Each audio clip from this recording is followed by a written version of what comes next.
Congress party కుటుంబ సభ్యులందరికీ కూడా మనస్ఫూర్తిగా ధన్యవాదాలు తెలియజేస్తున్నా.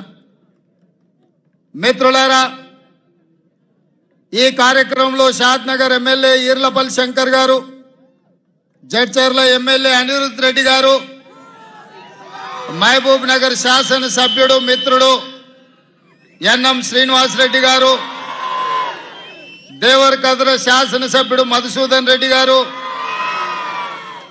నారాయణపేట శాసన సభ్యురాలు సోదరిమణి డాక్టర్ పర్ణిక గారు, మక్తల్ శాసన సభ్యుడు వాకిటి శ్రీహర్ ముదిరాజ్ గారు, ఈ కార్యక్రమంలో నాగల్ కర్నూల్ పార్లమెంట్ కాంగ్రెస్ అభ్యర్థి డాక్టర్ మల్లు రవి గారు, మహబూబ్ నగర్ మాజీ పార్లమెంట్ సభ్యులు, తెలంగాణ ప్రభుత్వ ప్రతినిధి ఢిల్లీలో ఏపీ జితేందర్ రెడ్డి గారు, అదేవిధంగా ఒబేదుల్లా కోత్వాల్ గారు, స్థానిక మున్సిపల్ చైర్మన్ ఆనంద్ గారు, మంత్రివర్యులు మన జిల్లా నుంచి మిత్రుడు పెద్దలు జూపల్లి కృష్ణారావు గారు, వేదిక మీద ఉన్న చాలా మంది పెద్దలు ఈరోజు ఈ కార్యక్రమానికి హాజరై పాలమూరు గడ్డ మీద కాంగ్రెస్ పార్టీ జెండా ఎగరేస్తామని చెప్పి కంకణబద్దులైన మీకు అందరికీ స్వాగతం పలుకుతున్న మిత్రులారా, ఇవాళ మీరు ఆలోచన చేయండి. ఆనాడు 2009లో కరీంనగర్ ప్రజలు తిరస్కరించి కరీంనగర్ ప్రజలు బండకేసి కొడతామని కేసీఆర్ వెంటబడి తరుముతే అక్కడి నుంచి పారిపోయి పాలమూరు వలస వస్తే మీరందరూ మనమందరం ఆనాడు తెలంగాణ ఉద్యమంలో తెలంగాణ రాష్ట్రం రావాలి, ఆ రాష్ట్రాన్ని సాధించాలంటే పాలమూరు నుంచి కేసీఆర్ ను పార్లమెంటుకు పంపించాలి అని ఆలోచన చేసి పార్టీలకు జెండాలకు ఎజెండాలకు అతీతంగా ఆనాడు పెద్దలు విఠలరావు గారిని కాదని కూడా చాలా మంది చంద్రశేఖరరావు ఈ పాలమూరు నుంచి పార్లమెంటుకు పంపించారు. నేను ఇవాళ అడుగుతున్నా, ఈ పాలమూరు జిల్లా కష్టకాలంలో ఉన్న నిన్ను పాలమూరులో ఊరు లేకపోయినా పార్లమెంటులో నోరు లేకపోయినా నిన్ను పార్లమెంటు సభ్యుడిగా గెలిపించి పంపిస్తే తెలంగాణ రాష్ట్రం వచ్చింది, వచ్చిన రాష్ట్రంలో మా పాలమూరుకు ఇచ్చిందేంది, నువ్వు తెచ్చిందేంది అని నేను ఈరోజు చంద్రశేఖరరావుని అడుగుతున్నా. చంద్రశేఖరరావు గారు నేను అడుగుతున్నా, ఉమ్మడి రాష్ట్రంలో సమైక్య పాలనలో 60 సంవత్సరాలు ఆంధ్ర వాళ్ళు చెరబట్టి పడావు పెట్టిన పాలమూరు రంగారెడ్డి ఎత్తిపోతలు గాని, కల్వకుర్తి లిఫ్ట్ ఇరిగేషన్ గాని, కోయిల్ సాగర్ భీమా నెట్టెంపాడు ఏదైనా ప్రాజెక్టులు 10 ఏళ్లలో పూర్తి చేసినవా?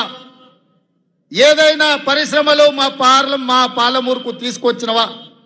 అంతెందుకు ఆనాడు కాంగ్రెస్ పార్టీ అధికారంలో ఉన్నప్పుడు పాలమూరు యూనివర్సిటీ మంజూరు చేసి ఈ ప్రాంతాల్లో ఉన్న తండాలు, దళిత వాడల్లో ఉన్న పేదల బిడ్డలు, బలైన వర్గాల బిడ్డలు చదువుకోవాలి, డాక్టర్లు, లాయర్లు, ఇంజనీర్లు కావాలి, ఐఏఎస్లు, ఐపీఎస్లై రాజ్యం ఏలాలి అని ఆనాడు కాంగ్రెస్ పార్టీ పాలమూరు యూనివర్సిటీ ఇస్తే అక్కడ చదువులు చెప్పే పంతుల పదవులు 150 ఉంటే 10 ఏళ్ళు 130 ఖాళీలు పెట్టిండు.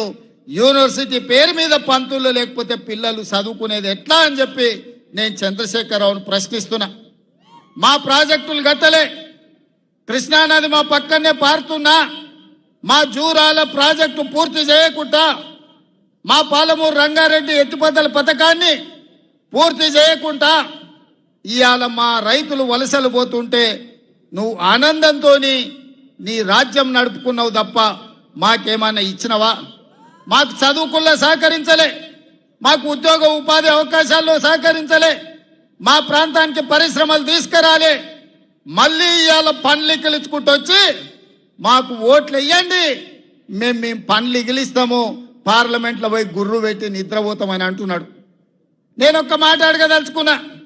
శ్రీనివాస్ రెడ్డి మంచోడే, నాకు కూడా తెలిసినోడే. గతంలో కాంగ్రెస్ పార్టీ ఆయనని ఎంపీటీసీ చేసింది. కేసీఆర్ ఎంపీ చేసిండు, ఆయన అదృష్టం బాగానే ఉంది. 5 ఏళ్ళు పార్లమెంట్లో శ్రీనివాస్ రెడ్డి ఏ రోజైనా పల్లెత్తు పలకరింపు మాట్లాడిండా? పాలమూరు రంగారెడ్డి ఎత్తిపోతల ప్రాజెక్టు గురించి ప్రస్తావించిండా? మనిషి మంచోడే గాని మంచానికి పడ్డాడు. లేవనికే శాత కాదు, లేస్తే మాట్లాడనికే ఆయనకు అధికారం లేదు. మరి అట్లాంటి శ్రీనివాస్ రెడ్డిని మళ్ళొక్కసారి ఇవాళ కేసీఆర్ గారు వాళ్ళ అభ్యర్థి అని పంపించిండు. ఏం చూసేయాలి? పిల్లగాడు 5 ఏళ్ళు చదివిండు, ఇవాళ పరీక్షలు రాయనికి వచ్చిండు. 5 ఏళ్ళ నేర్చుకోకపోయే, ఈ ప్రాంతం గురించి మాట్లాడకపోయే. అట్లాంటి శ్రీనివాస్ రెడ్డికి ఓటేస్తే ఇవాళ మనకేమన్నా ఉపయోగమా? నిన్న మన కేటీఆర్ అంటున్నాడు, మా కారు కొంచెం ఖరాబ్ అయింది, గ్యారేజ్కి పోయిందని. అరే పిల్లగా, నీ కారు ఖరాబు కాలే, నీ కారు ఇంజను అనుము చెడ్డది, ఇంకా మళ్ళా రాదు. తూకానికి అమ్ముడే, తూకం పెట్టి అమ్ముడే. వర్క్ షాప్ నుంచి మళ్ళా ఇంటికి రాదు. ఇనుప సామాన్లోనికి తూకం పెట్టి అమ్ముడే. నీ కారు నీ అయ్యనడుగు కావాలంటే ఇంటికి పోయి. నీ కారే కాదు, నీ అయ్య ఆరోగ్యం కూడా అనుంచెడ్డది. ఎందుకంటే 7 తారీఖు నాడు ప్రమాణ స్వీకారం ఉంటే ఆయననే నీ అయ్య బోర్ల పడ్డాడు, బొక్కలు ఇరిగిన ఇయ్యాలటికి నడవలేకపోతుంది. మొన్న జరిగిన ఎన్నికల్లో ప్రజలు కారును బండకేసి కొట్టిండ్రు, 100 మీటర్ల గోతి తీసి పాతి పెట్టిండ్రు. ఇంకా కూడా ఆయన పొంకనాలు కొడుతున్నాడు. నిన్నటికి నిన్న మాట్లాడుతుండు. ఈ పొంకనాలు ఆయన ఏం మాట్లాడిండు? ఆయన పిట్టల ద్వారా నాతో 20 మంది ఎమ్మెల్యేలు టచ్లో ఉండ్రు, సిట్కే కొడుతూ వస్తారని. సిట్కే కాదు, మిద్దెక్కి డప్పు కొట్టు బిడ్డ, నీ దగ్గర ఉన్నోళ్ళు కూడా ఎవడన్నా ఉంటాడేమో చూద్దాం. గతంలో లాగా కాంగ్రెస్ ఎమ్మెల్యేలు గొర్రెల మంద తోడేళ్లలాకొచ్చి తేప కొట్టి కొట్టుకపోదాం అనుకుంటున్నాం బిడ్డ. ఈడ కాపలా ఉన్నది రేవంత్ రెడ్డి, నువ్వు ప్రయత్నం చేసి చూడు. ఈడ మా ఎమ్మెల్యేలను కంచేసి కాపాడుకునే శక్తి హైటెన్షన్ వైర్ రేవంత్ రెడ్డి ఉన్నాడు బిడ్డ. వచ్చి ముట్టుకో. కరెంటు తీగ మీద కాకి కరెంటు కొడితే ఎట్లా కర్రెగా సస్తదో, నువ్వు కాంగ్రెస్ వైపు చూస్తే నీ సంగతి గట్లనే అవుతుంది. నువ్వు మాదిక్కు కాదు, నీ దొడ్ల సాయంత్రానికి ఎన్ని వచ్చినా ఒకసారి లెక్క పెట్టుకో బిడ్డ, నీ సంగతి చెప్తా గాని. 100 రోజులు కాలే, 100 రోజుల్లో ఆడబిడ్డలకు ఆర్టీసీలో బస్సు ఉచితంగా ఇచ్చినాం. 35 కోట్ల మంది ఆడబిడ్డలు ఇవాళ బస్సులలో ఉచితంగా ప్రయాణం చేస్తారు. 100 రోజులు కాలేదు, ఆరోగ్యశ్రీ పథకం ద్వారా 10 లక్షల రూపాయలు ఉచితంగా మహిళలు ఇవాళ అన్ని కుటుంబాలకు ఆరోగ్యాన్ని అందించినాం. ఇదే కాదు, మాట ఇచ్చినాం, కట్టెలపై నుంచి విముక్తి కలిగిస్తాం, మీ కన్నీళ్లు దూడిస్తాం, మిమ్మల్ని ఆదుకుంటామని ఆడబిడ్డలకు మాట ఇచ్చి నరేంద్ర మోడీ 1200 రూపాయలు సిలిండర్ చేస్తే ఇవాళ ఆడబిడ్డలకు 500 రూపాయలకే సిలిండర్ ఇచ్చి ఈ ప్రభుత్వం ఆడబిడ్డల ప్రభుత్వం, ఈ ప్రభుత్వం ఆడబిడ్డల్ని ఆదుకుంటామని చెప్పినాం. స్వయం సహాయక సంఘాల గ్రూపులను 10 ఏళ్లు నిండా ముంచి ఆడబిడ్డల ఆత్మగౌరవం దెబ్బతీస్తే 100 కోట్ల రూపాయలు స్వయం సహాయక సంఘాలకు అందించి పరేడ్ గ్రౌండ్ లో 1,00,000 మంది ఆడబిడ్డలతో కదము దొక్కి ఆడబిడ్డలతో ఆదుకున్న ప్రభుత్వం మా ప్రభుత్వం. ఇదే కాదు, 3 నెలల్లో నీళ్లు నిధులు నియామకాల పేరు మీద తెలంగాణ ఉద్యమం వచ్చి 1,200 మంది తెలంగాణ బిడ్డల ఆత్మ బలిదానాలు చేసుకుంటూ వచ్చిన రాష్ట్రంలో నువ్వు ఉద్యోగ నియామకాలు చేపట్టకపోతే ఇందిరమ్మ రాజ్యం ప్రజాపాలన వచ్చిన ఎంబడే 3 నెలల్లో 30,000 మంది నిరుద్యోగ యువకులకు ప్రభుత్వంలో ఉద్యోగాలు ఇచ్చి ఆ నిరుద్యోగ యువకులలా ముఖ్యంగా ఆడబిడ్డల కళ్ళల్లో ఆనందం చూసి మేము కడుపుకు నింపుకున్నాం. అదేవిధంగా బీసీల జనాభా లెక్కలు 60 ఏళ్ల నుంచి లెక్క పెట్టకపోతే మేము వచ్చి బీసీ జనాభా లెక్కలేసి వాళ్ళు ఎంతమంది ఉన్నారో అంత నిధులు ఇస్తామని మాట ఇచ్చి రాహుల్ గాంధీ గారు ఇచ్చిన మాట మీద ఇవాళ బీసీ జనాభా లెక్కలేస్తున్నాం మేము. ఈ రకంగా ఈ జిల్లాలో ఇంతకుముందు మిత్రుడు వంశీచంద్ర రెడ్డి చెప్పినట్టు మక్తల్ నారాయణపేట కొడంగల్ ఎత్తిపోతల పథకమే కాదు, medical college, engineering college, veterinary college, nursing college, degree college, మహిళా డిగ్రీ కాలేజీలు, జూనియర్ కాలేజీలు, లా కాలేజీలు మన జిల్లాకి ఇచ్చి మన జిల్లాల పేదలు చదువుకోవడానికి అన్ని విద్యా ఉపాధి అవకాశాలు కల్పించడానికి వాళ్ళు నిర్ణయం తీసుకుంది.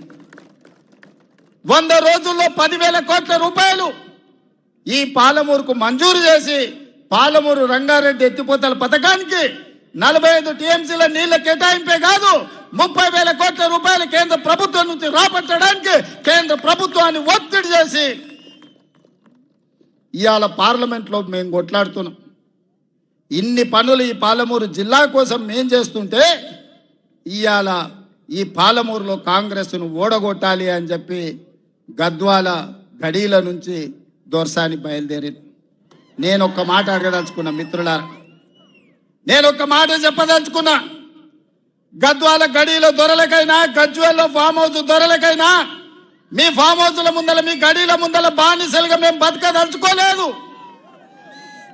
మీ కాళ్ళ కింద చెప్పులమో, మీ నెత్తి మీద గొడుగో, లేకపోతే నీ చేతిలో సురకత్తాయి మా అన్నదమ్ములనే మేము పొడుచుకోదలుచుకోలేదు.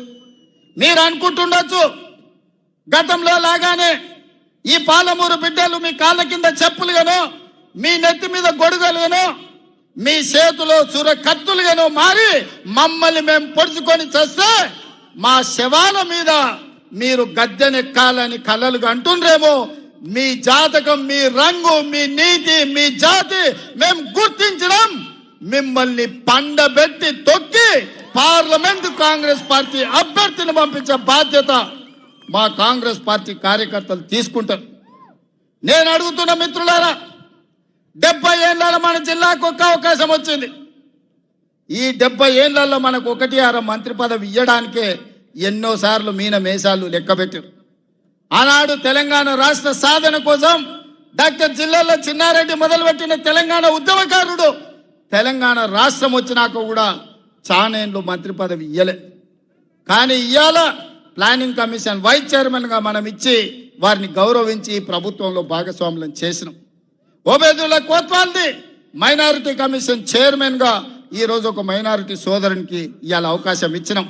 ఇదే కాదు, రేపు పార్లమెంట్ ఎన్నికల తర్వాత ముదిరాజు బిడ్డను మంత్రిని చేస్తామని మాటిచ్చి 15 ఆగస్టు లోపల మంత్రిని చేసే బాధ్యత మేము తీసుకుంటాం. ఇదే కాదు, ఇవాళ మిత్రులారా 30 ఏళ్ల నుంచి నానుతున్న సమస్య మాదిగల వర్గీకరణ.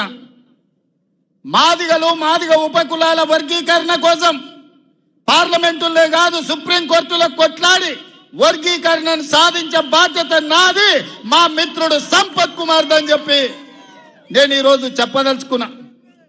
ఆనాడు నేను సంపత్ కొట్లాడితేనే శాసనసభలో చంద్రశేఖరరావు ఏకగ్రీవ తీర్మానం చేసిండు. మళ్ళా అఖిల పక్షాన్ని ఢిల్లీకి తీసుకెళ్తాడు. 10 ఏళ్ళైనా తీసుకెళ్ళారు. ఇవాళ కొంతమంది మిత్రుల అవసరానికో రాజకీయ పరిస్థితుల్లో కొంతమందికి వంతబాడుతున్నారు, కొంతమందికి గొడుగుగా మారినారు. నేను వాళ్ళని తప్పు పట్టదలుచుకోలే. కానీ మా మాదిగ బిడ్డలకు నేను మాట ఇయ్యదలుచుకున్నా. 30 ఏళ్ళ మీ పోరాటానికి శాశ్వతంగా ఈ సమస్యకు పరిష్కారం చూపించే బాధ్యత నాది, మా మిత్రుడు సంపత్ కుమార్ది, పెద్దలు దామోదర్ రాజనరసింహ గారిది. ఇక మీరు కొట్లాడాల్సిన అవసరం లేకుండా మీ తరఫున తెలంగాణ రాష్ట్ర ప్రభుత్వమే కొట్లాడుతుంది. అది పార్లమెంట్లో అయినా, అది సుప్రీంకోర్టులో అయినా. మరి ఇన్ని పనులు నేను చెయ్యాలంటే ముదిరాజుల వర్గీకరణ డి గ్రూప్ నుంచి ఏ గ్రూపుకు మారవాలన్నా, మాదిగల ఏబిసిడి వర్గీకరణ చేయాలన్నా, పాలమూరు రంగారెడ్డి ఎత్తిపోతల పథకానికి జాతీయ ప్రాజెక్టు తేవాలన్నా, పాలమూరు పరిశ్రమలు రావాలన్నా, పాలమూరు యూనివర్సిటీలో అధ్యాపక నియామకాలు జరగాలన్నా, ఈ ప్రాంతం అభివృద్ధి జరగాలి అనంటే ఈ జిల్లాలో ఉన్న 2 పార్లమెంట్లు గెలిపించి నాకు ఇవ్వండి. మీరు అనుకుంటే ఇది అసాధ్యం కాదు. నేనేమి ఆకాశంలో ఉన్న చందమామని అడుగుతలేను, అసాధ్యమైందని నేను అడుగుతలేను. మీ ఆస్తులు అంతస్తులు నేను అడగడం లేదు. ఇన్నేళ్ళు ఎవరెవరికో ఓట్లేసారు, ఎవడెవడో రాజ్యం వెళ్ళిండు, ఎవరి దగ్గరనో పోయి అయ్యా దేహి అని అడుక్కునే పరిస్థితి పాలమూరుకు తెచ్చిండ్రు. ఇవాళ నేను అడుగుతున్నా, మీ బిడ్డగా ఇక్కడనే పుట్టినా, ఇక్కడనే పెరిగినా, రేపు పోయినా ఈ మట్టిలో కలిసే మీ బిడ్డగా, నల్లమల్ల అడవుల బిడ్డగా నల్లమల నుంచి వచ్చిన నేను ఈ నేల, ఈ గాలి, ఈ నీరు నాది, మనది, మనందరిది. నాకున్న బాధ, నాకున్న దుఃఖం ఎవరికైనా ఉంటుందా ఈ జిల్లా పట్ల? మీరు ఒక్కసారి ఆలోచన చేయండి.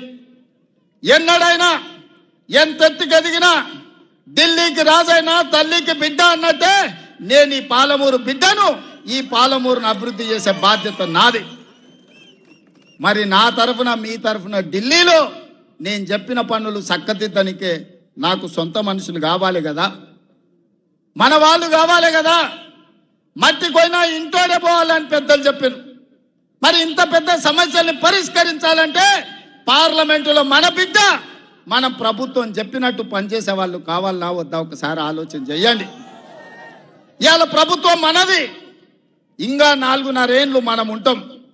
ఇవాళ పేదలకు పెన్షన్లు ఇవ్వాలన్నా, నిరుపేదలకు ఇందిరమ్మ ఇల్లు ఇవ్వాలన్నా, చదువుకున్న పిల్లలకు ఉద్యోగాలు ఇవ్వాలన్నా, ఈ ప్రాంతంలో పెట్టుబడులు తేవాలన్నా ఈ ప్రభుత్వానికి అనుకూలంగా ఉన్నప్పుడే, ఈ ప్రభుత్వానికి అనుకూలంగా ఈ 2 పార్లమెంట్లో తెలంగాణలో 14 సీట్లు గెలిపించినప్పుడే కదా ప్రయోజనం ఉంటుంది.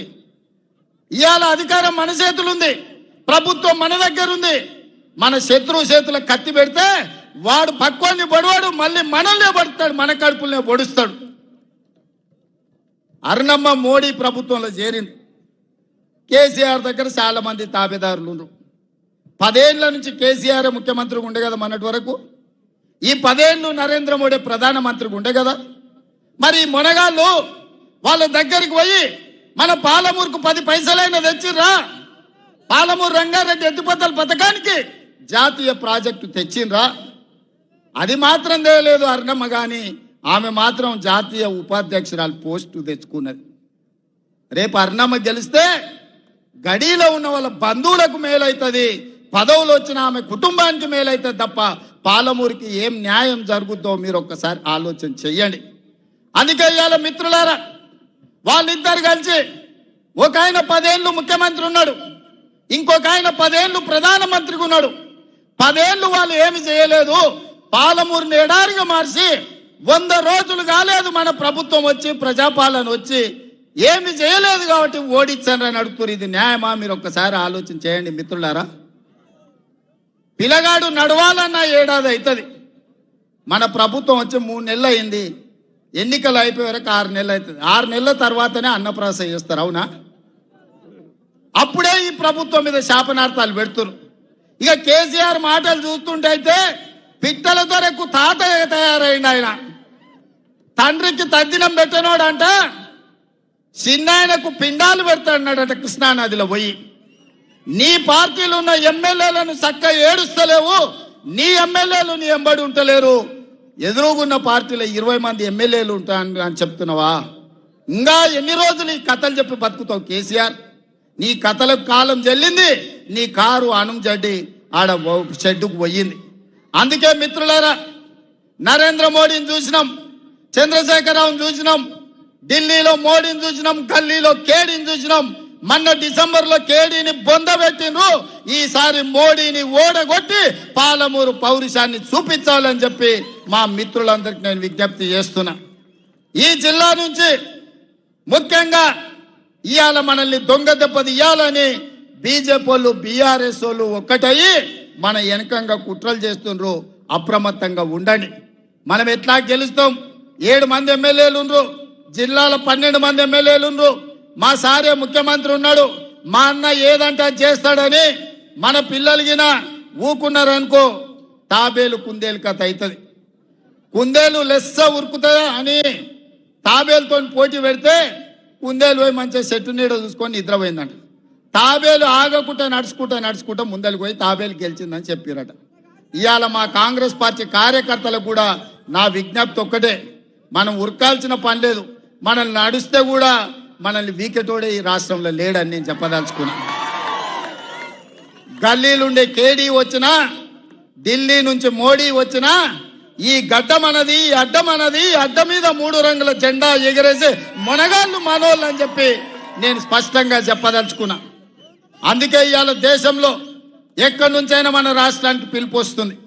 నిన్న కేరళ పోయినా, రేపు కర్ణాటక పోతున్నా, ఎల్లుండి మహారాష్ట్ర పోతున్నా, ఏడికి పోయినా నేను చెప్పేది ఒకటే మాట, నా అడ్డ నా గడ్డ పాలమూరు బిడ్డ. మేము ఆనాడు తట్ట పనికో పార పనికో మట్టి పనికో వలసలు కాదు, ఇవాళ నాయకులమై మీ ప్రాంతానికి వచ్చినాం. ఇవాళ నాయకులమై రాష్ట్రంలోనే కాదు దేశంలోనే మా గౌరవాన్ని తలెత్తుకునేటట్టు చేసినామని చెప్పి ఇవాళ మన పౌరుషాన్ని మనం ప్రదర్శిస్తున్నాం మిత్రులారా. అందుకే సోదరులారా, నా తెలుసు మీ కడుపులో ఆకలి అవుతుంది, మంటలేస్తుంది, నెత్తి మీద మాడ వలిగినట్టు ఉంది. అయినా ఈ ఆనందంలో ఇన్ని వేలాది మంది మెట్టుగడ్డ నుంచి గడియారం చౌరస్తా వరకు కిలోమీటర్ల కొద్ది నడిచి ఇవాళ కాంగ్రెస్ గెలిపిస్తామని చెప్పి మీరు అండగా నిలబడ్డందుకు మీకందరికీ మనస్ఫూర్తిగా ధన్యవాదాలు తెలియజేస్తున్నా. 1,00,000 మెజార్టీ ఇవ్వడానికి సిద్ధమేనా? 1,00,000 మెజార్టీకి ఒక్క ఓటు తగ్గొద్దు, అందరు తయారా? మీ మీద బాధ్యత పెట్టిపోతున్నా. రాష్ట్రంలో 14 సీట్లు గెలిపించాలి. నాకు ఏ అవకాశం ఉన్నా మళ్ళీ వస్తా. 1,00,000 మెజారిటీ ఇటు మహబూబ్ నగర్ లో అటు నాగర్ కర్నూలు లో చెరొక 1,00,000 ఇయ్యాలి. మా డాక్టర్ ఎక్కడ మల్లురవి గారు, మా మల్లురవి గారిని, మా వంశీచంద్ర రెడ్డి గారిని గెలిపించాల్సిందిగా కోరుకుంటూ మీ అందరి దగ్గర సెలవు తీసుకుంటా. జై కాంగ్రెస్, జై జై కాంగ్రెస్. హస్తం గుర్తుకే, హస్తం గుర్తుకే. ధన్యవాదాలు. కొట్లాడుతున్నాం. ఇన్ని పనులు ఈ పాలమూరు జిల్లా కోసం మేం చేస్తుంటే ఇవాళ ఈ పాలమూరులో కాంగ్రెస్ను ఓడగొట్టాలి అని చెప్పి గద్వాల గడీల నుంచి దొర్సాని బయలుదేరింది. నేను ఒక్క మాట అడగదలుచుకున్నా మిత్రులారా, నేను ఒక్క మాట చెప్పదలుచుకున్నా. గద్వాల గడీల దొరలకైనా, గజ్వేల్లో ఫామ్ హౌస్ దొరలకైనా, మీ ఫామ్ హౌస్ల ముందల, మీ గడీల ముందల బానిసలుగా మేము బతకదలుచుకోలేదు.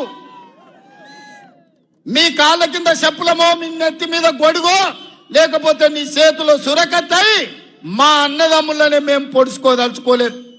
మీరు అనుకుంటుండొచ్చు గతంలో లాగానే ఈ పాలమూరు బిడ్డలు మీ కాళ్ళ కింద చెప్పులుగానో, మీ నెత్తి మీద గొడుగులుగానో, మీ చేతిలో సురకత్తులుగానో మారి మమ్మల్ని మేము పొడుచుకొని చేస్తే మా శవాల మీద కాంగ్రెస్.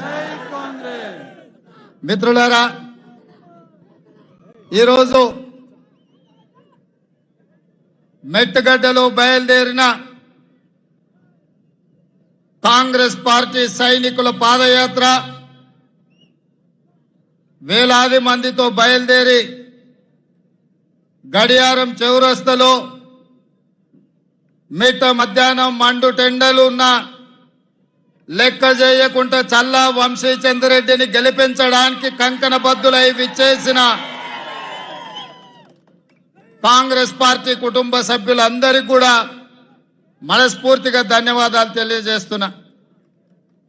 మిత్రులారా, ఈ కార్యక్రమంలో షాద్నగర్ ఎమ్మెల్యే ఈర్లపల్లి శంకర్ గారు, జడ్చర్ల ఎమ్మెల్యే అనిరుద్ రెడ్డి గారు, మహబూబ్ నగర్ శాసన సభ్యుడు మిత్రుడు